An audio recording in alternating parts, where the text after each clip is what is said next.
Exercise 10.4 का question number 5 देखते हैं। फिफ्थ क्वेश्चन में दिया हुआ है, 3 girls Reshma, Salma and Mandeep are playing a game by standing on a circle of radius 5 meter drawn in a park.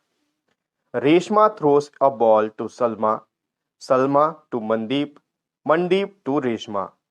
If the distance between Reshma and Salma and between Salma and Mandeep is 6 meter each, what is the distance between Reshma and Mandeep?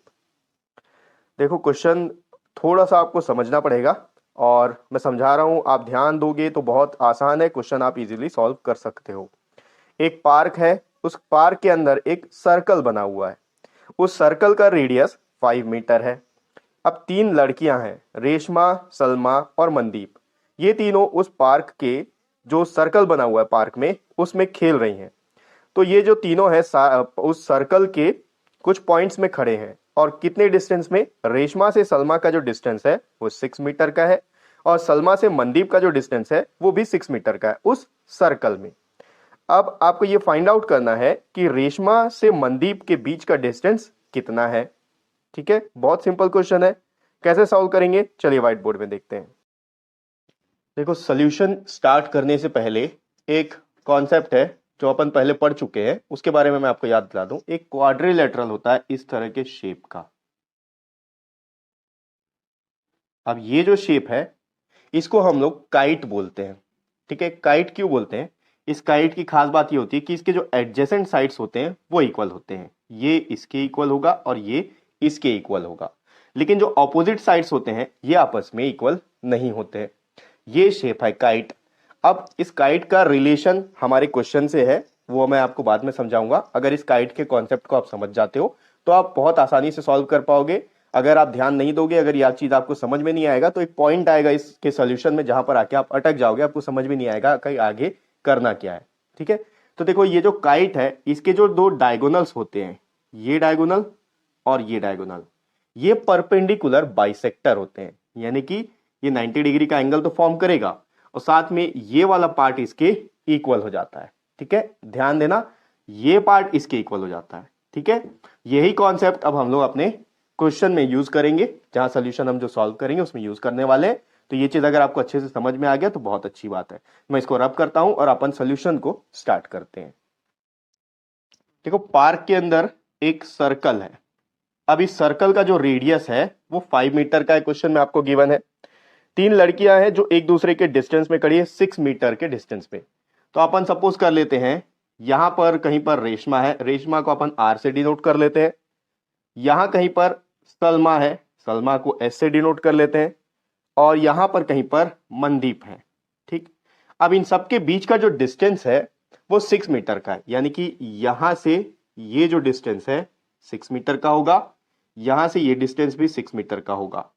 आपको find out करना है कि रेशमा से मनदीप का distance कितना है। ठीक है, यहां से यहां तक का डिस्टेंस कितना है ये आपको फाइंड आउट करना है। ये है सर्कल का सेंटर। ठीक, तो अब इसको सॉल्व करने के लिए हम लोग कुछ कंस्ट्रक्शन यहां पर करेंगे। क्या कंस्ट्रक्शन करेंगे देखते हैं। सबसे पहले तो अपन ये जो सेंटर है, सेंटर से एस को अपन ज्वाइन कर लेते हैं। ये ज्वाइन हो गया। ठीक है, ये पहला कंस्ट्रक्शन है। इसके बाद यहां पर अपन 2 रेडियस बनाएंगे इस सर्कल का। एक तो रेडियस आर में मिलेगा और एक एम में मिलेगा। सेंटर पॉइंट से सर्कल के किसी भी पॉइंट में अगर आप कोई लाइन सेगमेंट ज्वाइन करते हो तो वो रेडियस कहलाता है। तो यहां से अगर आप इसको ज्वाइन करते हो आर पे तो ये भी रेडियस है और यहां पे आप ज्वाइन करोगे तो ये भी रेडियस है। रेडियस आपको दिया हुआ है 5 मीटर, ये 5 मीटर का है, ये भी 5 मीटर का है। आर एस इसका ये 6 मीटर का है और ये भी 6 मीटर का है, क्योंकि रेशमा से सलमा और सलमा से मनदीप ये दोनों 6 मीटर के डिस्टेंस पे आपको फाइंड आउट करना है। रेशमा और मनदीप का डिस्टेंस यानी कि आर एम का डिस्टेंस कितना है ये आपको फाइंड आउट करना है। ठीक है, तो अब अपन कैसे करेंगे? सबसे पहले अपन क्या करेंगे, एक परपेंडिकुलर लाइन ड्रॉ करेंगे आर एस पे। अब देखिए ये जो आर एस है इस सर्कल के लिए एक कॉर्ड है। ठीक है, तो यहां पर सेंटर से एक अपन परपेंडिकुलर लाइन ड्रॉ करेंगे, ये परपेंडिकुलर है। ठीक, तो अपना एक थ्योरम याद करो, यहां पर काम आएगा अपन को। सेंटर से अगर कोई परपेंडिकुलर लाइन किसी कॉर्ड पे ड्रॉ किया जाता है तो वो उस कॉर्ड को दो इक्वल पार्ट पे डिवाइड कर देता है। अपन इसको कुछ नाम दे देते हैं, इस परपेंडिकुलर नाम यहां पर एम दे देते हैं। तो ये जो ओ एम है आर एस को दो इक्वल पार्ट में डिवाइड कर देगा। R M is equal to R M S. ठीक है, तो स्टार्ट करते हैं। यहां पर मैं पहले कंस्ट्रक्शन लिख लेता हूं। कंस्ट्रक्शन है draw O M perpendicular to R S. इसके अलावा ओ एस को हमने ज्वाइन किया है, ज्वाइन ओ एस। ठीक है, अब यहां पर देखो ओ एम आर, ये जो है एक, सॉरी एम नहीं दे सकते क्योंकि एम यहां पर है, यहां पर एम नहीं दे सकते, अपन इसको दूसरा कुछ नाम दे देते हैं, एम एन एल नाम दे देते हैं इसको, एल है। ठीक है, ओ एल है। तो देखो O L is perpendicular to R S, इसका मतलब आर एल जो है एल एस के इक्वल हो जाएगा। ठीक है, क्योंकि ये दोनों परपेंडिकुलर बाइसेक्टर हैं। तो मैं लिख सकता हूं R L is equal to L S is equal to, अब देखो जो आर एस था ये 6 मीटर का था, तो जब आर एस दो इक्वल पार्ट में डिवाइड हो रहा है तो ये कितना हो जाएगा, 3 मीटर ईच हो जाएगा। तो मैं यह लिख सकता हूं 3 मीटर। कैसे आया, R S is equal to 6 metre, therefore R L is equal to half into R S. ठीक है, आर एल जो है आर एस का हाफ पार्ट है, तो यहां पर आ जाएगा 1/2 इंटू 6, 2 1 जा 2, 2 3 जा 6। ठीक है, ये चीज आप ब्रैकेट में शो कर सकते हो। तो दोनों का जो लेंथ है 3 मीटर, ये भी 3 मीटर और ये पोर्शन भी 3 मीटर है। अब आप यहां ध्यान दो, ये जो ट्राइंगल है ओ एल आर, ये एक राइट एंगल ट्राइंगल है। ठीक है, और एक राइट एंगल ट्राइंगल पे हम लोग पाइथागोरस थ्योरम को यूज कर सकते हैं। क्यों यूज करेंगे, ताकि हमको ये जो ओ एल है इसका वैल्यू मिल जाए। ठीक है, तो हम लोग यहां यूज करेंगे, देखते जाओ। In triangle O L R लिख लो या ओ आर एल लिख लो, मतलब एक ही है, O L R. Pythagoras theorem use करेंगे। यहां पर अपन परपेंडिकुलर हाइपोटेनस, ये हाइपोटेनस होगा क्योंकि ये परपेंडिकुलर है, तो O R square is equals to, ये दोनों के इक्वल सम के इक्वल होगा, R L square plus O L square. O L का वैल्यू हमको पता नहीं है, उसको फाइंड आउट कर लेते हैं। ओ आर का स्क्वायर, ओ आर यहां पर 5 मीटर का है, 5 का square is equal to L R, ये अभी हमने फाइंड आउट किया, एल आर या आर एल ये कितना है, 3 मीटर का है, तो ये हो गया 3 का स्क्वायर प्लस ओ एल का स्क्वायर, ये हो गया 25 इज इक्वल टू 3 का स्क्वायर 9 प्लस ओ एल स्क्वायर। 9 को इधर भेजेंगे, यहां प्लस में, इधर आके माइनस होगा, 25 minus 9 is equal to O L का स्क्वायर। 25 माइनस 9 होता है 16 is equal to O L का स्क्वायर।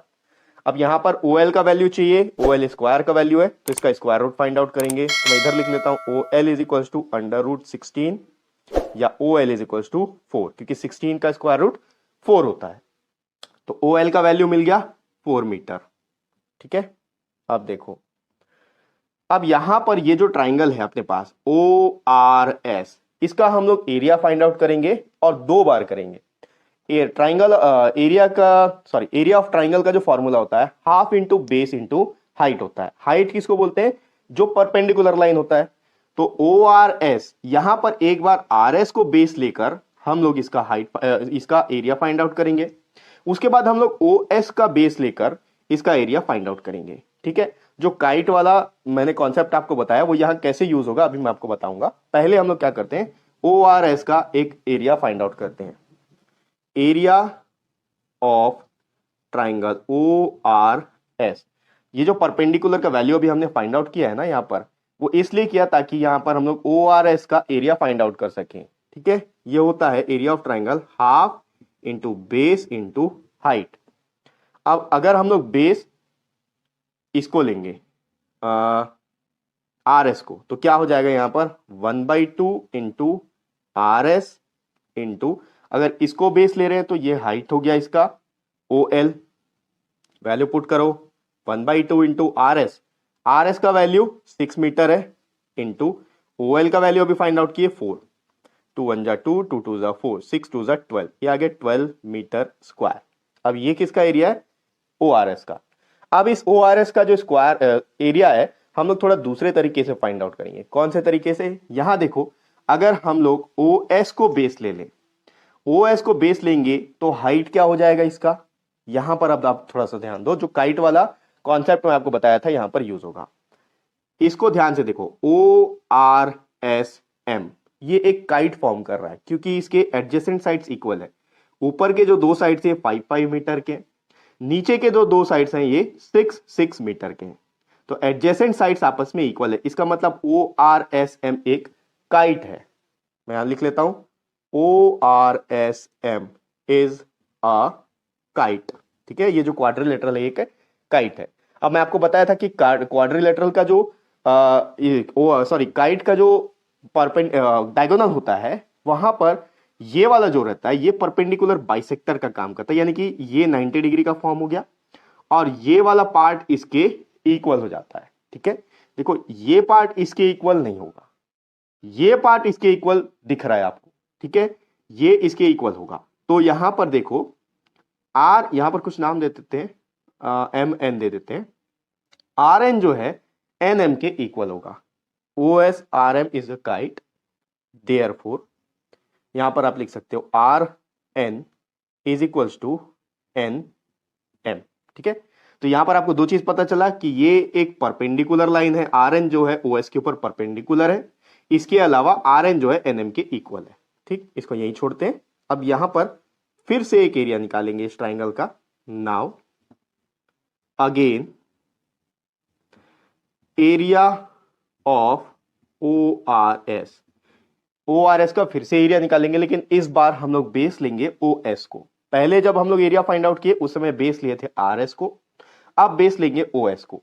तो जब OS को बेस लेंगे तो RN उसका हाइट हो जाएगा। यहां पर देखो half into base into height, तो ये हो गया half into OS into RN। ठीक है, अब हाफ तो हाफ रहेगा, OS का वैल्यू हमारे पास यहां पर है। देखो OS कितना होगा, OS जो है ये 5 मीटर का होगा। क्यों होगा? क्योंकि सेंटर से एंड पॉइंट, सर्कल के एंड पॉइंट पर हम लोग क्या कर रहे हैं, एक रेडियस ड्रॉ कर रहे हैं। यहां पर अगर इसको ज्वाइन कर रहे हो तो ये भी एक रेडियस हो गया। तो ये कितना हो गया, ये हो गया 1/2 इंटू 5 इंटू RN, या फिर आप लिख सकते हो 5/2 इज इंटू RN। अब यहां पर ध्यान दो, area of ORS 12 metre square आ रहा है। ठीक है, और एरिया ऑफ ORS इतना भी है, तो ये दोनों आपस में इक्वल है। अगर आप इसको इक्वेशन नंबर दे दो, ये इक्वेशन नंबर फर्स्ट और ये इक्वेशन नंबर सेकंड। अब अगर इन दोनों को आप कंपेयर करोगे तो ये दोनों के दोनों एरिया ऑफ ORS है। किसी भी ट्राइंगल का एरिया अगर आप किसी भी साइड को बेस लेके सॉल्व करोगे, फॉर्मूला पुट करोगे, तो आंसर एक ही आएगा। ठीक है, तो इस ट्राइंगल में अगर आप RS को बेस लो तो भी 12 मीटर आएगा, OS को बेस लो तो भी 12 मीटर स्क्वायर आएगा, और OR को लोगे तो भी 12 मीटर स्क्वायर आएगा। ठीक है, तो अभी हम लोग OS को बेस लिए, अब OS को बेस तो ले लिए लेकिन RN का वैल्यू हमारे पास नहीं है। तो हम लोग क्या करेंगे, RS का बेस लेकर जो हम लोग का एरिया आया था ठीक है, उसको हम लोग इससे इक्वेट करेंगे, इक्वल करेंगे, क्योंकि दोनों के दोनों जो है ORS का एरिया ही है। तो ORS का एरिया आप किसी भी साइड से निकालोगे तो सेम ही आएगा। तो इक्वेशन फर्स्ट और सेकंड को हम लोग इक्वेट करेंगे, कंपेयर करेंगे। Now from equation number first and second, first का है एरिया ऑफ ORS, देखो दोनों का LHS इक्वल है, तो आप RHS भी इक्वल कर सकते हो, ये भी आप ले सकते हो। तो यहां पर मैं लिख सकता हूं 12 is equals to 5/2 into RN। 2 को इधर शिफ्ट करेंगे मल्टीप्लाई होगा, 5 को इधर शिफ्ट करेंगे डिवाइड होगा। ठीक है, ये चीज आपको पता होगा। तो ये हो गया 2 इंटू 12 हो गया 24 डिवाइडेड बाई, यहां पर 5 नीचे गया, इज इक्वल्स टू RN। ठीक है, अब इसको सॉल्व कर लो, 5 1 5, अच्छा ये डेसिमल में आंसर आएगा। अब इसको डिवाइड करके देख लेना, ये हो जाएगा 5 4 20, यहाँ 4 बचेगा, 0.8 आएगा। RN का जो वैल्यू है ये आया 4.8, RN 4.8। अब अगर RN 4.8 है तो NM कितना होगा, RN तो NM के इक्वल है, यानी कि ये और ये इक्वल है, तो ये भी 4.8 हो गया। हमको फाइंड आउट करना है RM का वैल्यू, रेशमा से मनदीप के बीच का डिस्टेंस। तो अब सिंपल हो गया, आर एम क्या होगा, यहां मैं सॉल्व कर देता हूं। R M is equals to R N plus N M. ठीक है, देखो आर एन और एम एन एम इक्वल है, आर एन और एन एम इक्वल है, तो आर एन अगर 4.8 है तो एन एम भी 4.8 हो गया। तो ये हो गया R M is equals to 4.8 plus 4.8, ये हो गया 8 8 16 decimal 4 plus 4 8 plus 1 9 9 metre 9.6 metre, यानी कि रेशमा से मनदीप के बीच का जो डिस्टेंस है वो 9.6 मीटर है। ठीक है, तो इस पूरे सोल्यूशन में एक ही जगह आप आके अटक सकते हो, यहां तक एरिया आप अगर फाइंड आउट कर लोगे, उसके बाद जब आप इसको बेस लोगे ओ एस को, तो आपको ये प्रूफ करना है कि आर एन जो है ओ एस के ऊपर परपेंडिकुलर। ये तभी पॉसिबल है जब आप ये शो करोगे कि ओ आर एस एम ये एक काइट है, और काइट में क्या होता है, ये जो डायगोनल है यहां पर परपेंडिकुलर बाइसेक्टर फॉर्म करता है, यानी कि ये इसके इक्वल हो जाता है और ये परपेंडिकुलर हो जाता है। तो जब परपेंडिकुलर हो गया तो जो आर एन है उसको आप हाइट लोगे और ओ एस को बेस लेके आप दोबारा से इसका एरिया फाइंड आउट करोगे, फिर इक्वेशन फर्स्ट और सेकंड को इक्वेट करके आप उसका वैल्यू ला सकते हो। ठीक है, तो ये हो गया एक्सरसाइज 10.4 का 5th क्वेश्चन, और नेक्स्ट वीडियो में अपन इसका अगला क्वेश्चन देखेंगे। नेक्स्ट वीडियो का लिंक आपको इसी वीडियो के डिस्क्रिप्शन बॉक्स में मिल जाएगा।